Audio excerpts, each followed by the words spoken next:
And welcome back to another episode with Fight Night Picks. As always, we're brought to you by SimBody. Vertiball is now SimBody. If you head on over to their website, simbody.com, you're going to get all the great products that you know and love, including the SimBody Vertiroller and the Vertiball that you have seen most likely here in studio. Look at that. Place it, lock it, attach it, Vertiball, all sorts of great stuff over there if you want to roll out those old tired muscles and you don't want to go with that old lacrosse ball. They're also coming out with that very new product that you can see right in front of you. And if I head on over to my cart, look at that. I've already got a Vertiball over there. A little bit of a deal right there. And if you hit the try for 60 days risk-free, use the promo code FNP and you're going to get 10% off your order. With that code FNP at simbody.com, you're really helping out another local company here in New Brunswick, Canada. Can't wait for it. The new name, SimBody at simbody.com. And as we always say, let's get into it.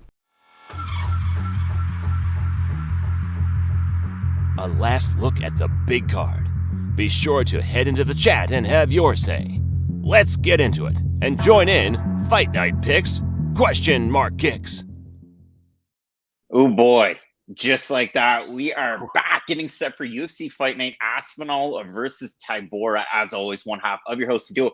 It's below me this week, Matt, at Craig Allen FNP. With me to my left. It's to my right. To your right, because we're not in the same place. It's Matt Allen FNP. Matt, how are you doing on this Saturday morning? I'm doing great. I'm actually pretty excited for this fight card. Here's the thing. I love it when we have these big fight night cards in front of crowds. I talked about that a lot at the start of the week. And we always know that these British fans show up at the O2 Arena. So I think this is going to be a great card in terms of atmosphere. You know about Molly McCann. You know about Tom Aspinall and just how big those pops are going to be. It's always fun seeing fighters like that able to compete in front of their hometown. Yeah, it is definitely going to be one of those big time fight cards. You have 15 fights on this one, and if you couldn't already tell, like I'm out of the way. I will be back this afternoon, actually tonight, but still hanging out in the six with my woes. So looking forward to getting back. We obviously have, as you can see it from the intro, Poirier's taking on Gaethje, so make sure you check out that video when it is available. But with these remote shows, I think the last time we actually did one of these, there's a few fighters on this card who were on that card the last time that we went remote. Paul Craig against Johnny Walker, that was one of those fights. And I was going back through some of these StreamYard overlays that we had, kind of peeling back the curtain, breaking the fourth wall. Jamal Pogues versus Josh Parisian was one that I found that was out there. And I'm going to talk a lot about Jamal Pogues today because Pogues, Parkin make me look like an absolute donkey at their weigh-ins. But Matt, as the folks know, with Fight Night Picks and Kicks, finally gives us an opportunity to go over all of these last kind of fights over the fight week. We get to look at the weigh-ins. We have a lot to talk about. I mean, Brett's Paradox hanging out over in the chat saying good morning, good evening, and good night. Crazy Pato saying, what is UFC waiting for to sign the Lazy King? I think the Lazy King's like personal reporter might be Nolan King, friend of the show. He's always talking about Abdul Gimab over there on his Twitter. We've got Chris1 saying Craig woke up 5 minutes ago. I don't know. I've been awake for a while now. But yeah, people really enjoying the show this early morning. So Matt, again, we go all the way from the bottom of the card up to the top. If you haven't tossed us a like, it would certainly be appreciated. We're live right now on YouTube. We're live on Twitter. And you can also find us on Facebook. Yes, where your grandmother hangs out on Facebook. It's all at Fight Night Picks. So pretty easy stuff there. But Matt, when it comes down to this card, let's give it the quick and dirty. We're talking about the first fight on the docket.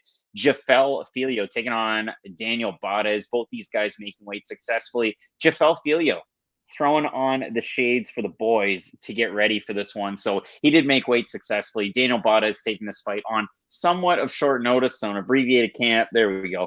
For the man out of Enfram Gym. But he's also a mainstay out of Spain. And a lot of people took offense to the fact that I said that Barez and Joel Alvarez were the only Spanish fighters in the UFC. There's one more.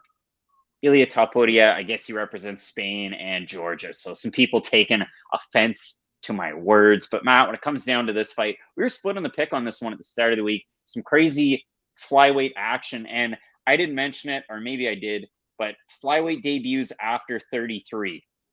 There's been two of them in the last year. One of them's gone terrible, and one of them's going to come up today. The one that went terrible, Shannon Ross, who was defeated on Contender Series. He got knocked out, and he's been knocked out twice in the UFC.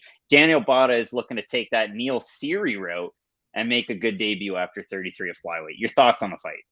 It is a really fun fight, and what I do like about this matchup is for Filho, he has all the skills, but we definitely didn't see him his last time out. And it's one of those fights where he has so much more to show in his game because, hey, Makai is a pretty dominant fighter. I think he's been able to show that in the UFC up until this point. He's a pretty dominant grappler, and like you brought up at the start of the weekend, I was really happy you did. He would have almost submitted basically anybody else in this division if they didn't have that absurd resolve that a Makayev does have. That knee bar was as tight as you will ever see his submission. It reminded me of, remember Tony Ferguson, Charles Oliveira, when Charles had his arm and it was basically bent the whole other way around, but he didn't tap. It was on that level of like near misses for submission wins, but I think it was a precursor to show where his skill set is and where it can get a lot of work done. But what I like out of Barez is he might be a little bit older for the division. Like you say, we don't often see guys in their mid-30s making their debuts at 125, but I do like his overall activity, and I love the jab. That's something that I really did see a lot of in his game. I just like how he sticks it in his opponent's face, and I think if that's a tool he uses a lot in this matchup,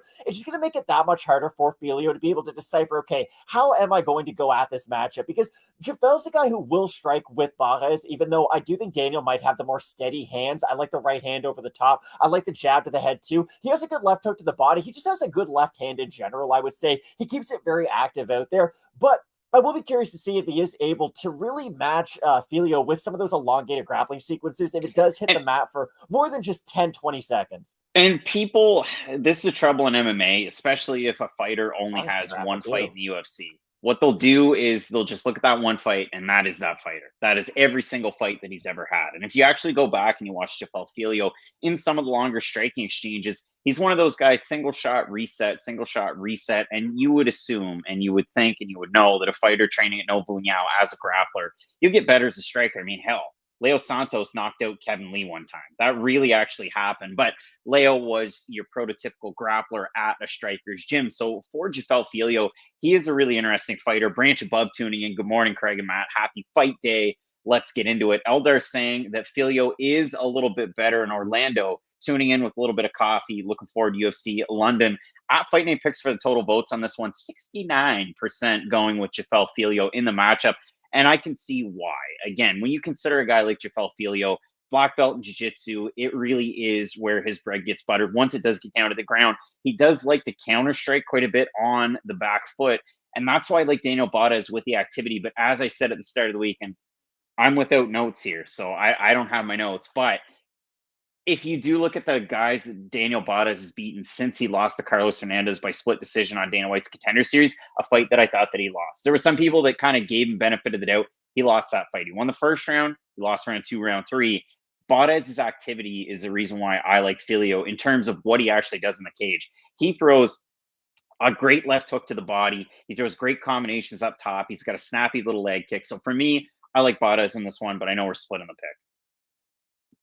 Again, I can't disagree with anything you say. And for Filho, it's interesting, right? This is almost like a 10-day contract opportunity. Like, hey, this is your chance to really show us something so that we do believe in the skill sets that we saw on the way up. Because that's the thing. He looked like such a just multifaceted fighter on the regional scene that hopefully we are able to see some more of those shades in this matchup. But I think this is a really fun fight to be the opener on the card. I know it's not going to get a ton of fanfare, but this is a really well-matched fight. Well, when you talk about fights getting fanfare, Shauna Bannon taking on Bruna, Brazil, and Matt, a lot of people, again, critical of us on this fight because the pick at the start of the week is Shauna Bannon. And I know it was interesting if you follow Irish MMA, you know, Sean Sheehan and Severe MMA have really been kind of talking about Shauna Bannon since her amateur career. And I say since her amateur career because her amateur career just happened. Like she just became a pro last year. She's already 5-0. The level of competition, not all that great. Carrie Isom, who was 1-1, and then she fought her again at 1-2 after she beat her. 3-0, Chi Ato, Nadia Vera, who's 3-0-1.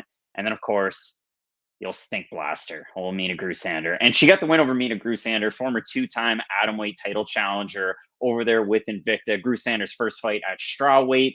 And Shauna Bannon was all over in that fight. Though, as Bannon had kind of touched on in that Pete Carroll interview, she's kind of been tested in every single position, and she's brought the fights to every single position. And as I showed on the graphic at the start of the week, Shauna Bannon, 5-time world champ in kickboxing, that's really where it gets done. But she does like to grapple a lot, which if she decides to get away from some of the striking and grapple with Bruna Brasil, I don't really know. I'm at odds on this fight because when you're trying to make a pick on this one, you could look like an absolute goober. Bruna Brasil could go out there and really do a good job. I mean, you saw her beat the one-note grappler Marc man with the crazy head kick knockout, but at the same time, you can't look too much into just one fight. And if you consider Bruna Brasil training out of the Fighting Nerds, a very interesting gym, obviously Caio Borralho at the top of the pedestal there. But this is a really tricky fight if you're trying to offer up a pick. I can break it down 6 ways to Sunday, but making a pick on this one is hard. I kind of break this fight down in 3 different versions in my head, right? At the longest range, I think both fighters can have success, right? Shauna is somebody who has good kicks to the body, good kicks to the head as well, although I do think Bruna Brasil has faster kicks between the two. So that's why I think range is going to be really important, because if Bannon's the one who is the advancing party in this matchup, at least she should be the one who's able to dictate, okay, at what range is this fight going to be fought? Because at mid-range, I think Bannon can have a little bit more success because she is able to mix in her kicks and her strikes a little bit better with her own wrestling, at least I do believe. But on the inside, it's not like it's some cakewalk. It's not like it's a matter of, oh, take Bruna Brasil down to the mat and this fight is over, because not only is Brasil a decent grappler, she has good defensive submissions too that I do think could pose Bannon at least a little bit of trouble, threaten with a guillotine here, threaten with a Kimura escape, and then those things at least put doubt in your opponent's mind so that they aren't able to go for some of those techniques nearly as much. But I really do think range is the most important key. Whoever's moving forward in this fight is probably going to be the one who's going to win it. And you hate to reduce a fight to just that, but whoever's moving forward, especially if it's Bannon, she's going to be able to use her hands, throw in her kicks as almost like a distance management tool, and then if she wants to take the fight to the mat, we could see some takedown attempts. But the real question is, who is going to shoot for the initial takedown attempt? Is it going to be a case of, oh, I'm uncomfortable on the feet, so now I'm shooting for them? Or is it, hey, this is able to blend my striking in with my grappling a lot better? So that's what I'm really curious to see in this fight. And everybody's going to take Bruna Brasil's last loss to D. Gomes and really discount Brasil as a fighter. Again, when you're just looking at one option or one opportunity in the UFC and you don't watch any of the regional tape or the Contender Series fight, then for Bruna Brasil, it is low volume. Nothing happens for her, and then she gets knocked out. So if you look at it for Brasil that way, that's not all of her fights. Matt, Clint is saying, you guys are crazy going to the distance. Both these guys are finishers. Clint, these are women. Shauna Bannon taking on Bruna Brasil at women's strawweight. I'm going to go with Shauna Bannon, but Night Force is saying Bruna Brasil is terrible because, I don't know, maybe you just watched the D. Gomes fight. So again, I have Shauna Bannon in the fight, but I don't feel overly confident in this one. Yeah, I don't know what the ceiling of these fighters are, but I have Shauna Bannon. All right, next matchup, Matt. Chris Duncan taking on Yanal Ashmouz. Everybody likes a Yanal Ashmouz fight. When he was on the regional scene, when he was with the PFL Challenger Series in the UFC as well, that crazy knockout of Sam Patterson, he's probably going to have some support. And so they put him on the next London card. He was on that 286 card. He knocks out Sam Patterson, and then the very next fight is Chris Duncan in a snooze fest against Omar Morales. Duncan wins a split decision fight. Matt, did I have Chris Duncan to win that fight? I did not. I had Omar Morales. At the end Craig of the day, disagrees with a close decision. We've never heard that before. No. I said I picked Omar Morales pre-fight. The thing about it, though, when I look at Chris Duncan is he continues to get better with his grappling and training at American Top Team. That was a major focus of his media day interviews was Chris Duncan. So kind of one of those things that you get to look back at the week that was. And that's one of those things that I wanted to bring forward. Training with Poirier, training with Yaroslav Amosov was one of those guys, Johnny Eblen as well. And we showed that at the start of the week. Looking at a guy like Chris Duncan, we've seen Yanal Ashmouz struggle in longer wrestling exchanges on the regional scene. But as you can see, he's 7-0, so he's won all of his fights, even though he has struggled in some of those spots. So again, people might say, okay, well, Yanal had one of the craziest knockouts this year. He's going to win 10 out of 10 of these fights. This is another one of those tricky ones where I've seen Chris Duncan get cracked, and that's why I don't have him to beat Yanal Ashmouz. However, Duncan's a much better wrestler, and usually if you're that much better at wrestling over just a guy who can purely strike, you typically do end up winning. I would agree, but you also kind of brought up the big point I wanted to. Chris Duncan is hittable, and I do think that's the one thing that's holding his skill set back. Because I think skills for skills, you're right? Chris Duncan can strike on the outside, can strike on the inside, get into a brawl, even though it's not always the greatest idea. But he also has that wrestling in the back pocket for when things aren't going his way. And against Ashmouz, on the regional scene, you bring it up, those elongated wrestling exchanges really were an issue for him because he matches his feet in really well with his hands. We talk about it more as a defensive manner and not something offensively, but Ashmouz does a great job at closing that distance and able to land his big power shots. And if Duncan does find himself kind of waiting on the outside for that perfect moment to shoot for a takedown, he could find himself waiting into one of those big shots. But again, if Duncan starts wrestling, I think it changes this fight completely because it won't let Yanal really set up his strikes from the beginning.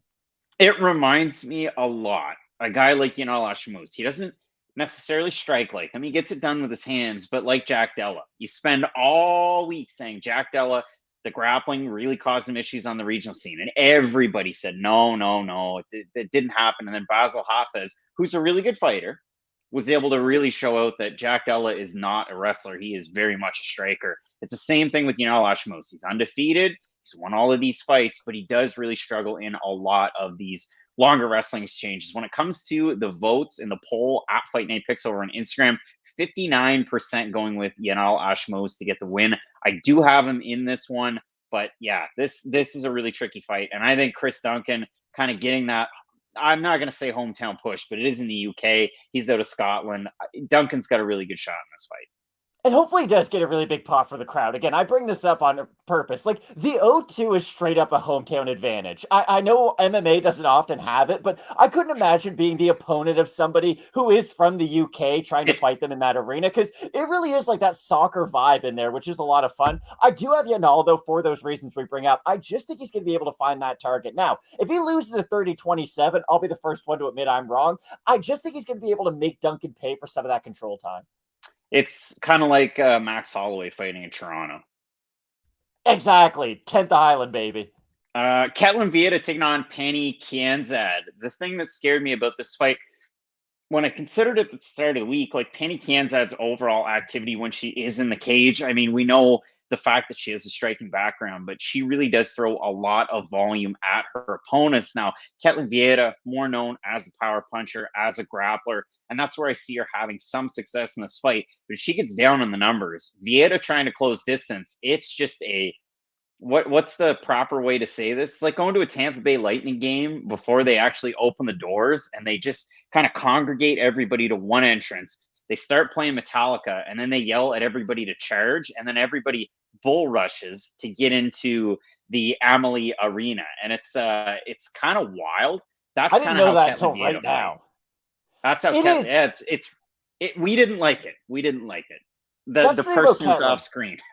If she's fighting from behind, you are a little bit worried, right? Because all of her wins, especially by finish, are going to come by submission. So unless she's able to really get on top of Penny and dominate her for one of those rounds, it is difficult for her and her style to go out there and win moments and win rounds in this fight. Because like you say, Kazet has the volume on her side, and what do judges normally give the rounds to? People with that volume. But Ketlen does do a really good job, maybe not of accomplishing the takedown every time, but she does go for that clinch quite often when things aren't going her way on the feet. And if she is on the receiving end of a lot of volume, and for that reason, I don't know if this fight will be the most aesthetically pleasing, because if Ketlen is feeling uncomfortable, I think she's just going to close that distance and almost make it like a Holly Holm fight. Get her up against the cage, try to wear on Pennington as the matchup goes on. I know Holly got submitted her last time out, but you know what I mean. So for and those are usually positions.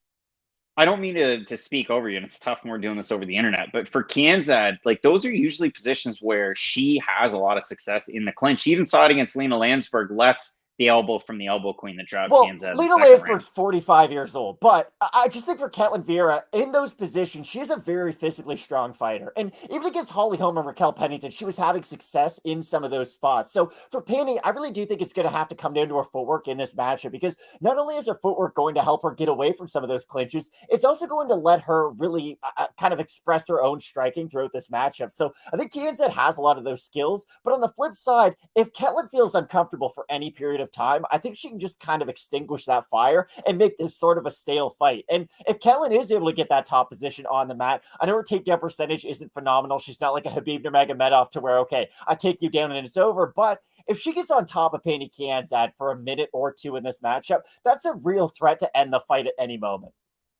Both of us going with Vieira, in the matchup. But if you have a look at Fight Night Picks, 78% going with Vieira as well. So tricky one there. Tyler offering dinner if I go to Tampa next time. I love Tampa. It was a great time. All right, Matt. The next matchup, Bryan Barberena. Nails were blocked like he's Jared Saltalamacchia. He comes in at 185. He's taking on Makhmud Muradov. This one at obviously middleweight. And when you consider this fight, Matt, both guys, again, they're probably very happy that they're not getting matched up against grapplers, though Muradov did have some success against Caio Borralho in grappling. And I'm sure Caio thought, listen, the guy wants to take me down.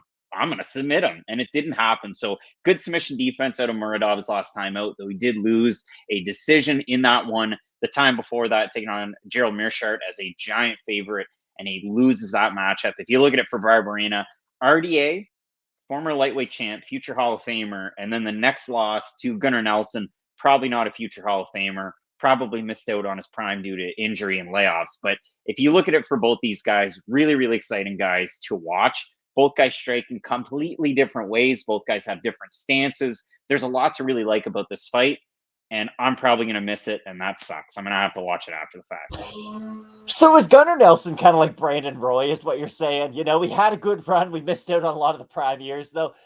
You are Michael right. Red. This is a weird fight. Michael Red was awesome for all of 81 games, and then I don't know what happened. Anyways, for Makhmud Muradov, I'll be really interested to see if he does get over that hump. And the only reason I say that is I don't worry about this fight for middleweight's sake in this matchup. I'm just really looking at this. Hear me out. At 33, though, if he punches himself out with a lot of big power shots and Bryan Barberena is still standing there afterwards, then yeah, I do worry about it because Barberena is tougher than a $2 steak. However many JR-isms you want to throw in there, Bryan Barberena can be described in all those different ways. And you're right. When he fights grapplers who are very submission-oriented, that has been his Achilles heel. You brawl with the guy, though, and you try to knock him out with your big shots. Guess what? He's going to get wobbled. He's going to get rocked. He's probably going to get dropped. But it's not just going to be a case of Makhmud Muradov hits Bryan Barberena one time and this fight is over. So for Muradov, hopefully he can just show, like you said, a little bit more of the grappling, a little bit more of the gas tank, and just kind of give people reason to believe in the fighter that he once was, right? Because he did lose a lot of stock based on those last two performances. But I think if he goes out there and looks really good against Barberena, who I know it's not his weight class. We talked about that a little bit at the start of the week. Barberena fought Sage Northcutt at lightweight how many years ago now? So for Muradov, this might not be a win that gets him right back on the horse, but it can at least give people confidence in him moving forward up the division. And that's the weird thing about this fight and the fight before it. Ketlen Vieira going from main events to co-main events to the prelims. Bryan Barberena going from a giant main card slot, UFC 286, to the prelims, like buried on the prelims of this card, taking on Makhmud Muradov. And yeah, you kind of mentioned, I mean, the Sage Northcutt, that one was at welterweight years ago. But Barberena did come into the UFC at lightweight, taking on one of the two Ellenbergers, beating him, and then beating the second Ellenberger. So in this matchup, both of us with Muradov to get the win. But it is a tricky one. I mean, if you do look at it at Fight Night Picks, 80% of the fans going Muradov in this one.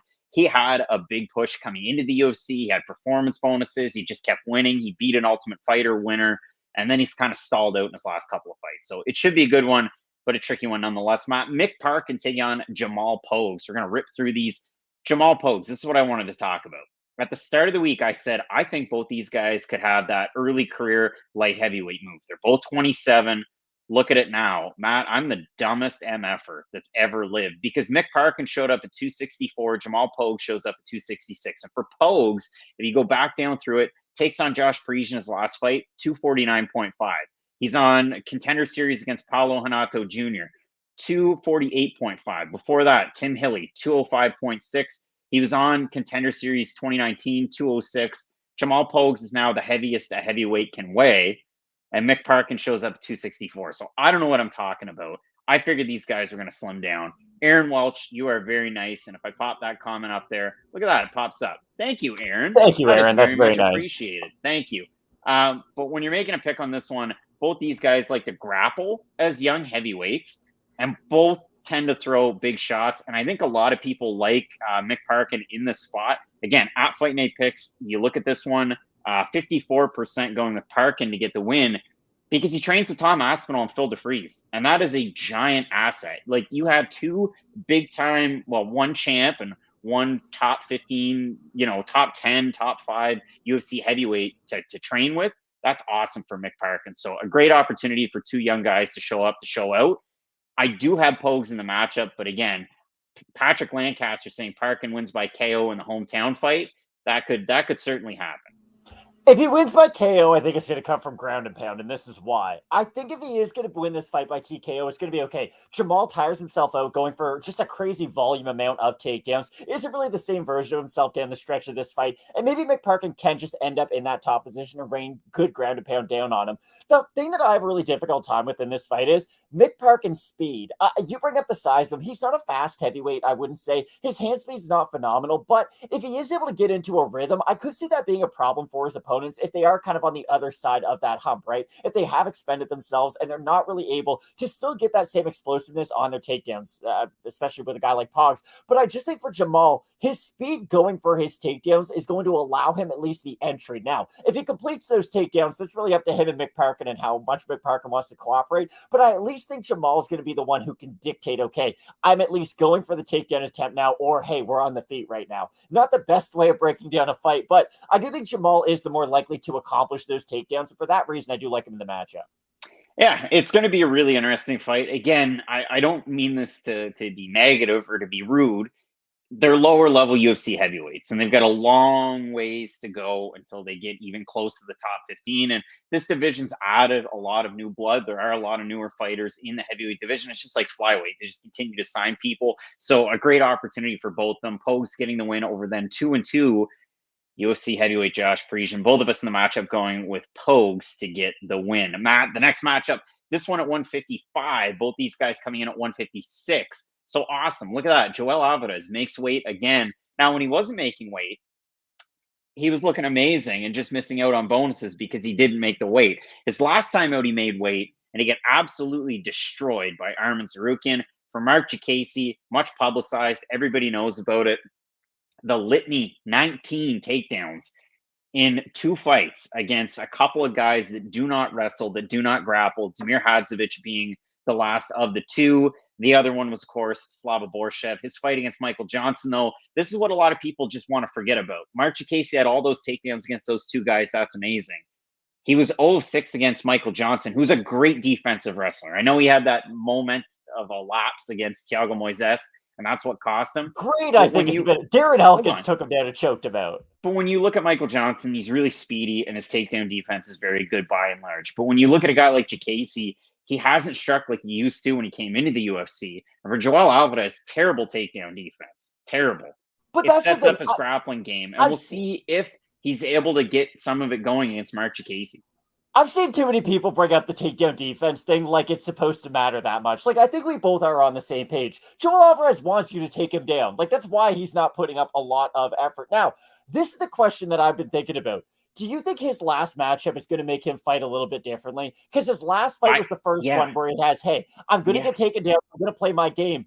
But the guy taking me down is just as good at the grappling aspect of it as I am. So he didn't feel as safe. And listen, it's been over a year, about a year and 4 months since that fight. So it has been a little bit of time. Hopefully his body has been able to recover, but I'm really curious to see if he is as willing to just give up that top position now. And I know Marc Diakiese's not an Arman Tsarukyan with his ground and pound and with his grappling. No one in the world's going to argue that with me. But for Diakiese, he does like to go for a lot of those takedowns at this stage of his career. I'm just curious to see, is Alvarez going to be so willing to just pull guard against a guy like Marc Diakiese? Or maybe not pull guard, just allow him to take him down? Because even though I'm saying it might not be the best idea for Joel Alvarez to do that in the future, this might be the matchup where he can get away with it, though, because I think he's a better grappler than Diakiese when it hits the mat. And for that reason, I think we will see kind of the shoddy takedown defense. But moving forward, I think he's really going to have to fix that if he wants to fight the Gaethjes, the Chandlers, the really good ranked fighters of the world. The lean back is not good for Joel Alvarez. And that's going to happen with tall fighters, especially at lightweight. But when you look at a guy like Alvarez, if Diakiese is going to close the distance and he's going to try and mask a shot into a strike, that could be his best path to victory against a guy like Joel Alvarez. Now, I don't need to tell Diakiese that. He's got Brad Pickett in his corner. They know what they're up to. So I do have Alvarez in the matchup, but I don't necessarily love it. 75% of the fans at Fight Night Picks going with Alvarez to get the win. Yes. People like the last Undertaker shout out I had, so I'll give another one. I think he's going to win like the Undertaker beat Edge at WrestleMania. I think we're going to see a triangle choke. I really do. I think a submission off his back is very likely just because Diakiese's probably going to have success on the feet striking and then take him down for no reason whatsoever and probably get submitted. Like, I just think on the mat, yes, Diakiese's wrestling is quite a bit better, but I don't know if his grappling after that initial wrestling is at the level of someone like Alvarez. Whereas Sarukian, without a doubt, he can not only wrestle, but grapple after that wrestling. B-Rip in the comments giving us the okay, Blue Jays, let's play ball out there. All right, Matt, next matchup. Johnny Parsons taking on Danny Roberts. Again, at the start of the week, everything in your mind says do not pick Johnny Parsons. Talking about having concussion issues, and that's why he's been away for so long. And he had to cut 30 pounds to make the weight. And then on Friday, yesterday, he needed the extra time to cut the extra pound to make 171. So for Johnny Parsons, doesn't seem like any of this is easy at all. And it feels like a trap card of a fight, taking on Danny Roberts, who is on a losing skid. He did lose to Jack Della's last time out, but a long layoff since that loss. And it was weird because he's trained for a very long time in South Florida, whether it's Hard Knocks, Sanford, Killcliff, as it is now. But he had this camp at Killcliff and not in the UK. He had his last camp for Della in the UK. So again, with Danny Roberts, for me, the only trouble was it's his activity when it comes to his fights. He doesn't necessarily throw the most volume, but when he brings his entire MMA game together, it could be one where he does end up getting a win over Johnny Parsons because the kicks of Roberts, I know Parsons is such a good Muay Thai artist, but Parsons' defense it's there to be hit, or he's there to be hit. So that's why this fight's a little tricky. It is. I think the leg kicks of Parsons are going to be the biggest part in this fight, though, because if he can break down Danny Roberts and just make him fight like the less kind of aggressive boxer he is, and you're right, the volume might not be there, but that is the stance, that is the style. He's going to try to walk you down that hands up. He does have good kicks himself, but again, a lot of his work does come from those straight shots in the boxing combinations. I'll be curious to see, though, if Parsons can maintain that distance so he can keep on throwing that kick, because the leg kick is great for two boxers, right? Look at Justin Gaethje. We're going to talk about him and Poirier sometime this week, and Justin Gaethje's a guy who has phenomenal boxing, right? He wants to get on the inside chest to chest, but he can throw that leg kick right there from the same range. And for Parsons, not that he's Justin Gaethje by any means, but that is a part of his game that he really does like to use. So I'll be curious to see how early he can implement that and make that a part, because if he's able to slow down the movement of Danny Roberts, then it makes him easier to hit. And if you can start to hit Danny Roberts, he doesn't have a bad chin by any means. Danny Roberts isn't a guy like Matt Brown. Like Brown, wow, very one-sided. I can't believe they're like that. But for Danny Roberts, he's been hurt, he's been clipped, he's been wobbled, but we have yet to see him kind of reach that Matt Brown category to where it's like, okay, you get hit clean, your lights get shut off. So can he avoid those big shots until he can get his own boxing in this fight? That's the real question. Here's the thing, though. Do you like the nickname The Slug or not? Because I think I do, honestly. I'm going to find it here, so let's bear with me for a second. I'm the Juggernaut. No, he explains it here. So UFC.com, you go down to Fighter Facts, origin of nickname. When my opponents stand in front of me, they have an important question to ask themselves. Are you going to slug or not? They call me the slug or not. I love it. UFC.com. If you don't read fighter bios before the fights, you are missing out. Again, 72% of the fans going Danny Roberts. I do have Johnny Parsons, but as I said at the start of the week, so many red flags. It seems like a pick that's destined to be wrong in this one.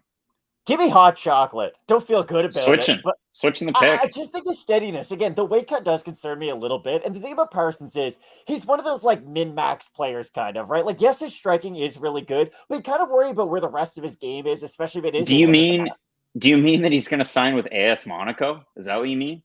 No, I mean he's like Clint Capella. Like Clint Capella's really good at the stuff Clint Capella does, right? But Clint Capella can't dribble or pass or do like stuff a point guard can. So for Parsons, he is very much stuck in his way. So be curious to see if that way or how far he can go with that way. Try those underhanded free throws. Matt, I'm going with Parsons. You have Danny Roberts. Next matchup, Daniel Marcos taking on dangerous Davy Grant. Davy Grant's been around for a time or two, representing SBG Bishop Auckland. It's one of those closer to hometown fights because it's in London, taking on Peru's Marcos, the former 300 Sparta champ. He gets to win on Contender Series over Brandon Lewis as an underdog. He gets to win over Simon Oliveira in the UFC as an underdog. He gets to finish in Brazil against a Brazilian fighter. Marcos, full head of steam. I think he's a little bit overvalued in everybody's mind because he is undefeated and he did get that finish his last time out. He's taking on one of the toughest fighters, like a guy that's not going to give up on himself in Davy Grant at home. again, this is another one where it feels like the pick at the start of the week was maybe even the wrong pick in Daniel Marcos taking on Davy Grant. I don't think so, honestly. I worry about Davy Grant in this matchup for a couple of reasons, and this is why. I was listening to a podcast, they were talking about Jalen Ramsey being on the Miami Dolphins, and they said, yes, it's a more recognizable name, but is it better to have a more recognizable name or just be a player that less people know about, but maybe at this point he's better? For Davy Grant, I just worry about the amount of damage he might have to eat in this fight. And again, you can say that about a lot of his fights, especially as of late, as he does develop more of like a just bang kind of a style, but still, for Grant at this age, I'm worried about how much he can keep that forward pressure, because a lot of what Davy Grant's style comes down to is, yes, I'm going to weather your early shots, but I'm going to break you down as this fight continues to go on. When you look at his record, it's a lot of second, third round finishes, decision wins. It's him really breaking guys down as the fight continues. But for him to have that kind of style, you've got to eat quite a bit of damage going into that. And even in some of his losses, like they're close fights. The second Marlon Vera fight was a lot closer than people remember. I know Davey had that big cut on his head, but he made a really good account of himself in that matchup. And the other thing that I guess I go back to, which would lead credence to your point, Davy Grant's fought guys like Daniel Marcos before. He has fought those long, rangy kickers. So I do think that there is some experience there to take from moving into this matchup. Look at a Marlon Vera. Look at a Jonathan Martinez even. Guys who want to keep that distance, use the kicks up the middle to then open up the rest of their game.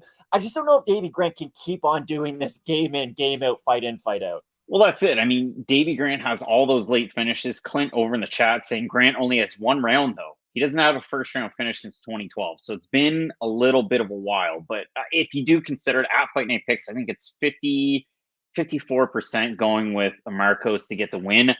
I'll go with Marcos still, but this is one that I have a tough time on for sure. It's one of those weird fights where it could go really wrong and you wouldn't be surprised, but it could also end with Marcos looking amazing, and it might almost overhype him a little bit too much. And that's where you say he might be a little bit overvalued in this matchup. Let's say he beats Davy Grant in the first round. Let's say he is able to stop him, looks phenomenal doing it. That's one of those performances where the UFC is probably going to match you up with a real guy next. So be curious to see where they do match Marcos up with if he is able to get a big win over Grant, because Grant's coming off a win over a Sun Tzu himself, who at one point was one of the better fighters in the division. Night Force saying that Marcos only fought chinny cans. He fought a bunch of not so great fighters in the regional scene in South America. Then he fought Brandon Lewis that everybody in the States absolutely adored. He was a darling going into Contender Series for reasons that have nothing to do with fighting. And then if you look at the guy they fought in Simon Oliveira, he nearly finished him with body shots, and then he ended up getting the TKO by punching him. So, yeah, I don't know if I'd say he only fought chinny cans in that one. I apologize if I come off as standoffish. Matt? Birthday boy, Lerone Murphy, turns 32 today. I don't have any of his birthday things here. So listen, I'll raise a glass of water. Happy birthday, Lerone Murphy. Yeah, he's taking on Joshua Culibao. This fight's awesome. These two guys, whether it comes to the grappling, whether it comes to the striking, they can both get it done. I think if we get a striking matchup, Culibao's got a great opportunity, because just like the Kianzad fight against Vieira, erase the record, scrub him, forget about him. Culibao throws great volume from both stances, and he can pack a punch, and he can throw with a lot of power in his matchups. For Lerone Murphy, it's a tale of two different fighters, and it all depends on which guy we get. Now, good that both these guys had full camps to train for one another, because Murphy was supposed to fight Nathaniel Wood, and then on short notice, he gets Gabriel Santos, and he didn't look all that great. For Culibao's last time out, takes on Melzik Bogdasarian. Doesn't look great, doesn't look great, doesn't look great. Melzik slips, Josh jumps on him, and then he gets a choke. So a lucky spot there for Joshua Culibao. But at the same time, it's not just luck. It takes skill to get a win like that. So this is my favorite fight of the day. I said that at the start of the week. I love the fight. My pick is Lerone Murphy, but if Joshua Culibao wins, I'm excited nonetheless because I love the fight. It's a fight that has a lot of layers to it, right? It's like an onion. It's like an ogre. Because for Culibao, he does have all those skills on the feet that you bring up. He can switch stances. He has great power from both sides as well. But the grappling is something that I do think largely got unnoticed those last few performances, because people do get caught up in the big power shots in the feet, right? It's that eye-catching talent.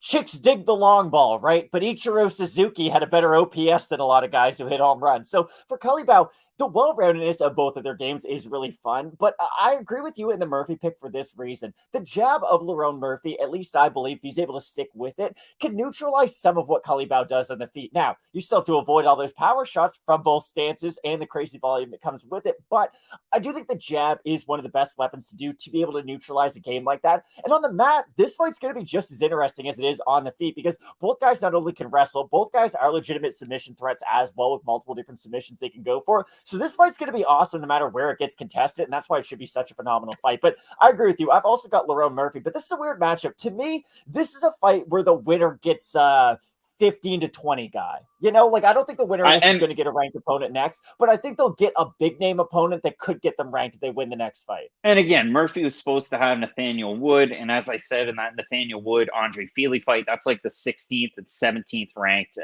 guys in the division. So really, really close stuff. Both of us going with Murphy. 71% of the fans at Fight Night Picks are as well. So let us know who you have over there in the chat. Listen, you've tuned in this far. Toss us a like. It would be much appreciated. The next one on the docket, Jai Herbert taking on Fares Ziam. And Herbert in London, very, very good. Now, his last number of fights, he was great with Cage Warriors. He's won 1-1 in his last 3 fights, all of them in London. He had the one oddball fight, the illegal move, the little eye poke when he's taking on Ludwig Klein, and that set it off. He would have won that fight, but it ends up as a draw. And you like that against a guy like Fares Ziam, who can kickbox a little bit like Ludwig. And as we saw against Mick Figlak in Ziam's last fight, a little bit of that grappling, too, that he's added to his back pocket as well. Just like a guy like Ludwig Klein.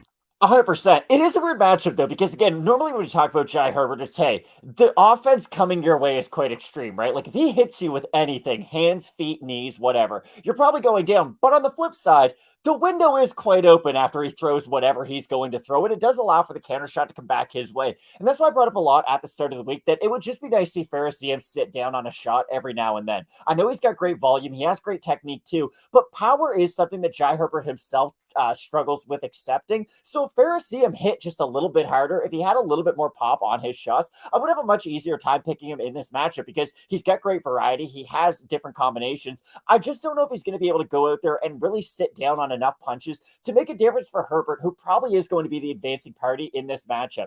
But I have a hard time with it, because Ziam could go in there, use his volume, and just kind of avoid that big shot for a lot of this matchup and look really good while doing it. But on the flip side, if he gets his back up against the cage, he's not able to use his movement to the same level as he probably will earlier on in the fight. It's a pretty dangerous place to be in against Jai Herbert. Like, I don't care who you are, you do not want this guy throwing bombs your direction.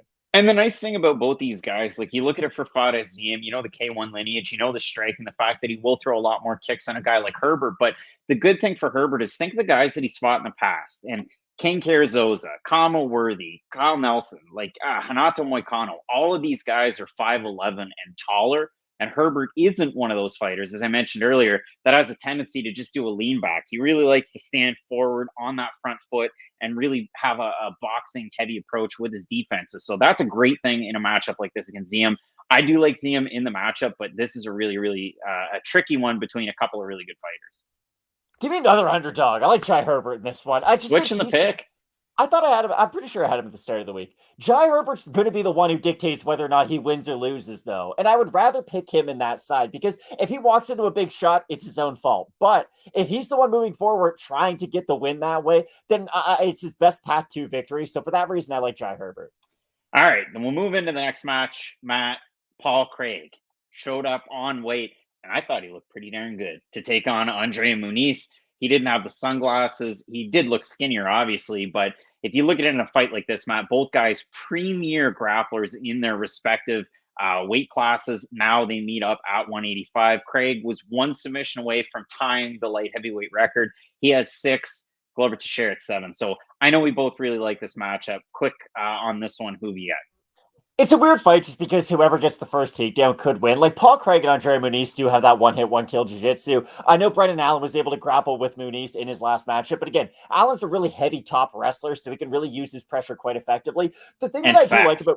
And fast. The thing I like about these guys, though, is they're really good off their backs for being big jiu-jitsu players, right? Like in middleweight, light heavyweight, there's not a lot of Fabricio Verdums out there, right? You don't see a lot of triangle chokes there. And the people who are able to go out there and do it, they're kind of that top level prospect, right? Look at Jalton Almeida right now. Like he's setting the world on fire because of how good and dominant his grappling is. I just like the fact that it doesn't really matter who's in the top position or who's in the bottom position. Both guys should be equally lethal from some of those spots. But I do like Andrea Muniz because I just think he's going to be the one who can at least get the takedowns more often. And for that reason, I'll take the grappler who ends up in the top position over the one who ends up in the bottom position. I don't know what we've got on this one at Fight Night Picks on Instagram. It's pretty darn close. I'll show it up there on the screen. Give me a second. I'll push on it so it doesn't go away. There you go. 53% going with Muniz to get the win. I'll go with Muniz, but again, Paul Craig, he has a win over the now recently vacated light heavyweight champion, Jamal Hill, where he just grabbed that arm and held on until Jamal made a mistake, and then he ends up just like Estela Nunes. Gross. I don't know how much weight you put into a win like that for Victoria Dudikova. I put none, but that injury was awful. All right, both of us with Muniz in the matchup. Matt, Nathaniel Wood, the real hometown guy, taking on Andre Fili. And again, when we talk about this fight, this is like the 17th, the 16th, the 17th guy at featherweight duking it out. Andre Fili, been around for a very, very long time. Nathaniel Wood has too. And the nickname, the prospect, when you're this old and you've had this many fights, it's over. It is over. Now, you touched on it at the start of the week. Nathaniel Wood left, or at least had a lot of the tread taken off the tires on the Cage Warriors scene. And he's always been expected to be a mainstay in the top 15 of the UFC's bantamweight division. But now he's trying it up at featherweight, and he's already 2-0 there. And he's looked really good against Charles Jourdain and Charles Rosa. So a couple of really good wins for Nathaniel Wood. Injuries, layoffs, they played a part into everything for him. And for Andre Fili, a tricky fighter, and both these guys coming off of kind of bad injuries. I mean, Wood, it was at the start of the year, said that he cut his knee wrestling, hit some wood, which is odd because that's his last name. For Andre Fili, he had that eye injury that he had to recover from. So I think this is going to be an awesome fight. Obviously, whoever can dictate range in this one should probably be the winner in the matchup. But Fili, if you look at it his last time out, Bill Algeo is definitely a win that lends some credence to you getting an opponent like Nathaniel Wood. I think this is going to be a great one while it lasts. I think it's going to be a great fight, but I honestly think Nathaniel Wood's going to look really good in this matchup for a couple of reasons. A, I think his move up in weight is as good as any fighter in the UFC moving up 10 pounds, because what normally improves when you move up in weight? Your cardio will get a little bit better because you're not you're not draining yourself to that degree, and your durability gets better too. And what were the two things that caused Nathaniel Wood issue at 135? He wasn't getting knocked out. Like, he was getting hurt, don't get me wrong. But for the most part, he could get hit by a big shot and get hurt from it, and that would hurt him in the eyes of the judges. And he would have two really strong rounds, throw that great volume and his wide variety of shots. But that third round would always give his opponent the chance to come right back into the fight and make it a lot closer as it did go down the stretch. At least at 145, I don't think we are going to see that fall off in the third round. I think that's going to be a big difference for him, especially if he is trying to become that ranked fighter, because the thing is, at featherweight, ranked featherweights are huge compared to ranked bantamweights. Like, look at Max Holloway, look at Dominic Cruz. Max Holloway is significantly bigger than a Dominic Cruz type. So I will be curious to see Nathaniel Wood match up with Fili physically, because Fili is kind of a featherweight, right? He's a long, rangier guy. He's really going to use that frame quite effectively in this matchup. But that's why I think he's going to have trouble. Nathaniel Wood's a guy who is in your face with his leg kicks, with his boxing combinations. And when he's really on with his striking, he's not giving you a lot of time to breathe and reset with your own strikes. And Fili's a guy who likes to throw his 3 or 4 punch combination, get right back on the outside, and kind of reset himself before he goes back in for another attack. I don't think Nathaniel Wood's going to give him that oxygen to reset. And that's why I do think stylistically, this is a bit of a tough matchup for Touchy-Feely.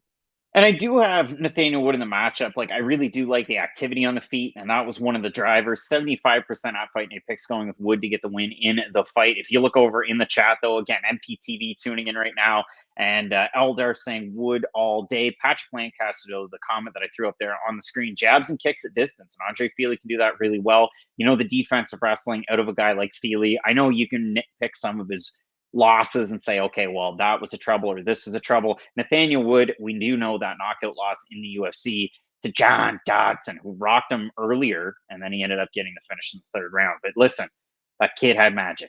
Listen, we know jumping switch kicks from Yair Rodriguez give Andre Fili trouble. You know, like, it's pretty unique techniques that not everybody can do.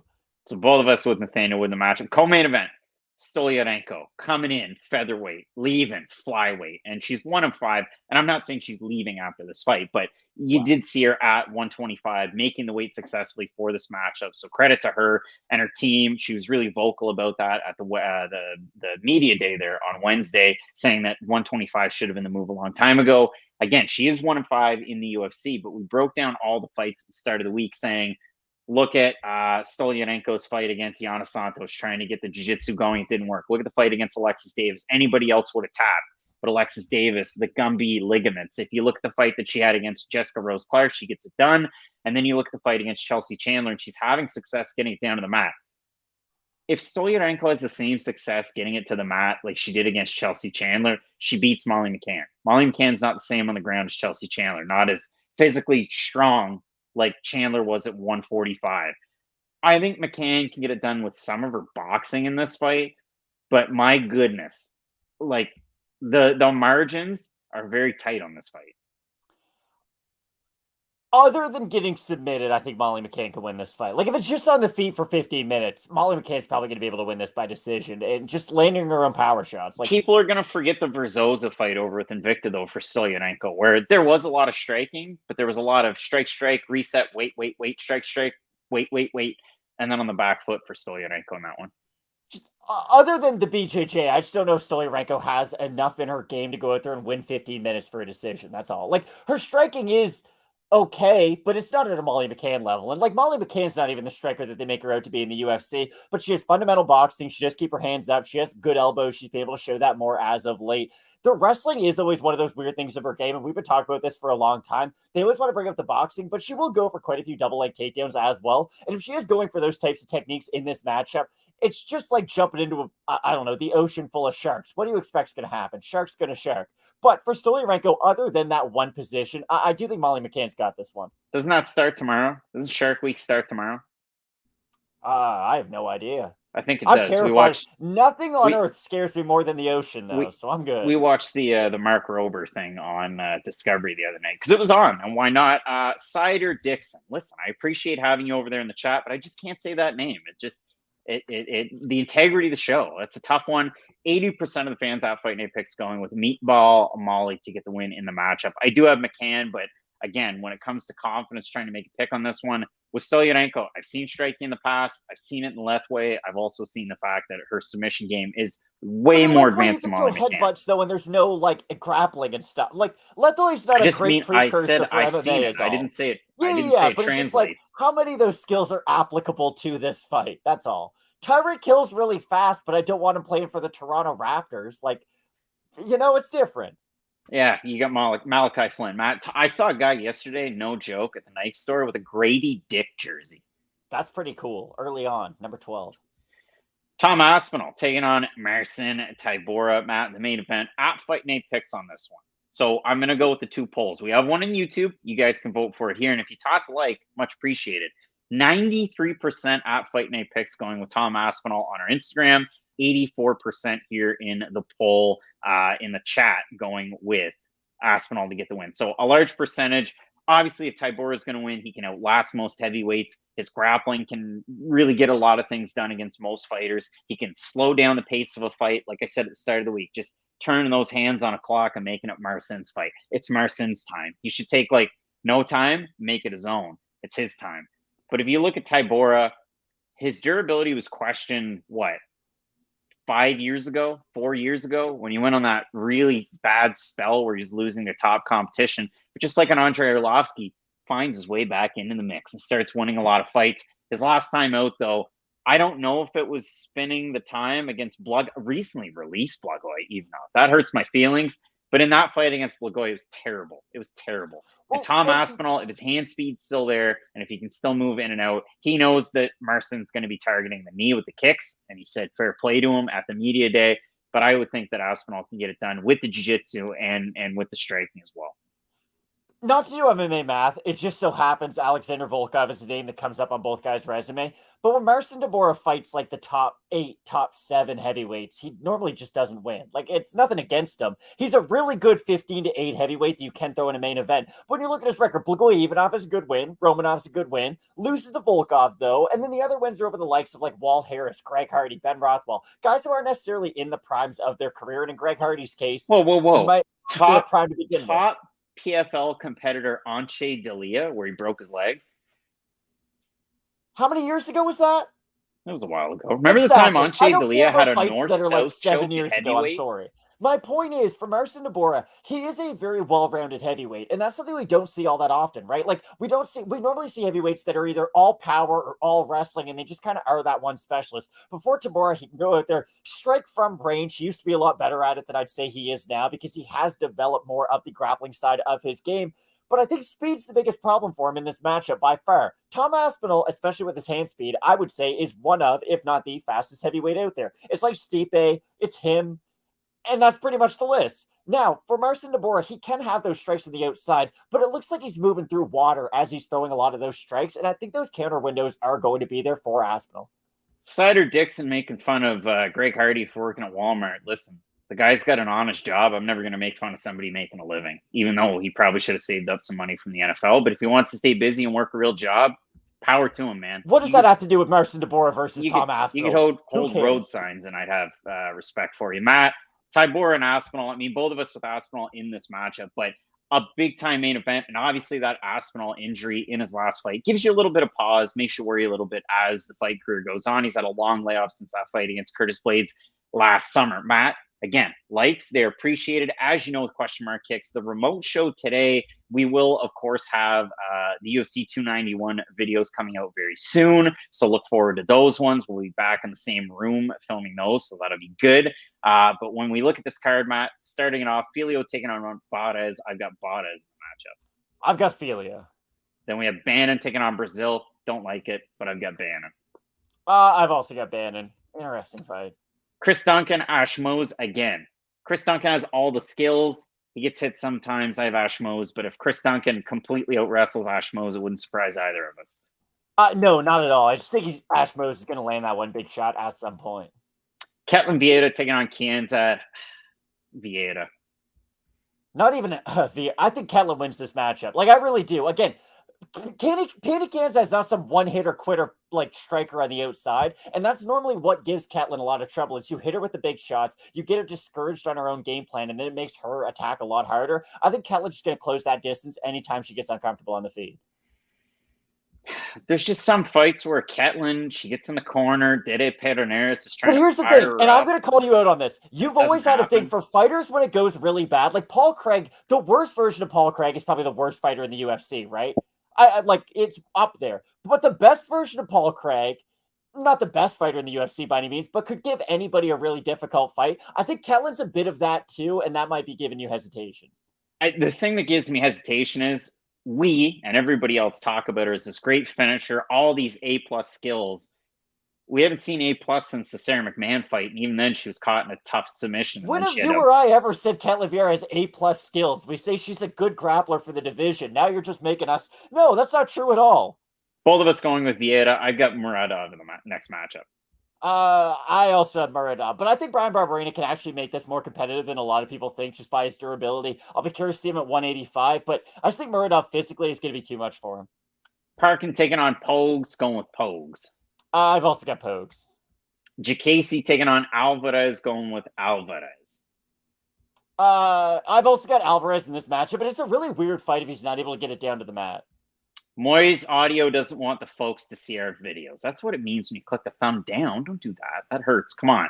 Matt not dying on that hill of Ketlen Vieira. So both of us going with, Alvarez in the matchup. Johnny Parsons, Danny Roberts. Matt going with Danny Roberts. I've got Johnny Parsons in this one. I don't know if I've ever picked hot chocolate in any fight that we've ever done on this channel, but first time for everything, I guess. I'll go with Danny Roberts. Davey Grant taking on Marcos. Give me Marcos. I think this is fight of the night. I do. I think the UFC Twitter page is going to put out right after the event and your fight of the night. Marcos versus If you Grant. don't know, now you know. Now you... Muhammad Usman versus Justin Tafa. It should be a really fun fight, though. I've got Dana Marcos in the matchup.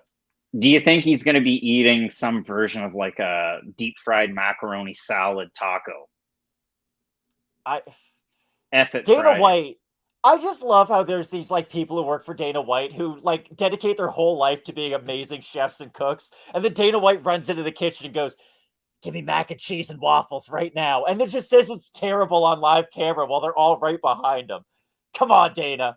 Somebody asked us this week in the comments, and if it's you out there in the world, I'm not trying to make fun of you, but you don't get the vibe of the show. Somebody asked if we were all about the Happy Dad Canadian merch, and I laughed in my head at that. No, I'm not a Nelk Boys fan. Matt Lerone Murphy taking on Joshua Kilibau, going with Lerone Murphy in the matchup. Also got Lerone Murphy, but I like the fact that they have like the fight of the night contenders one after the other. Grant Marcos and Murphy Kilibau are going to be awesome fights.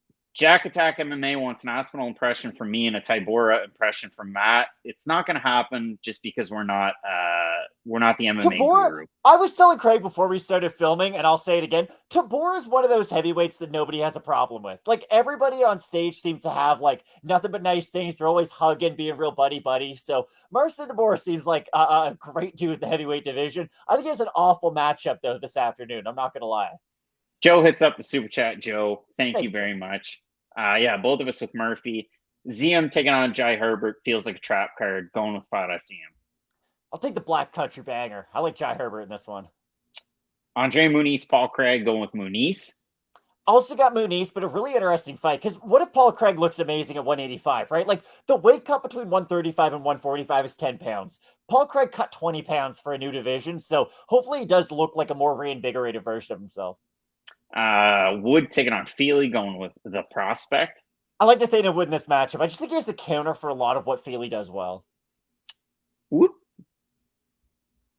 Molly McCann taking on Stolyarenko, going with McCann. Also have McCann in this.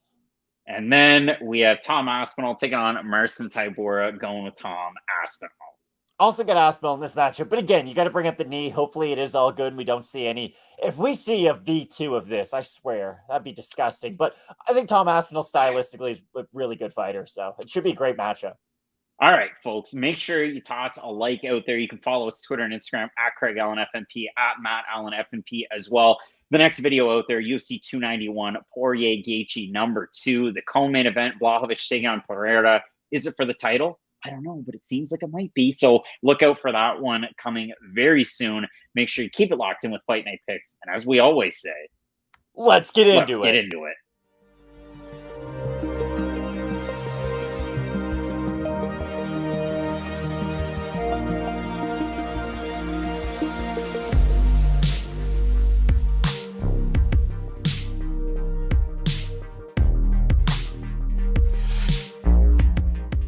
Welcome back to another episode with Fight Night Picks.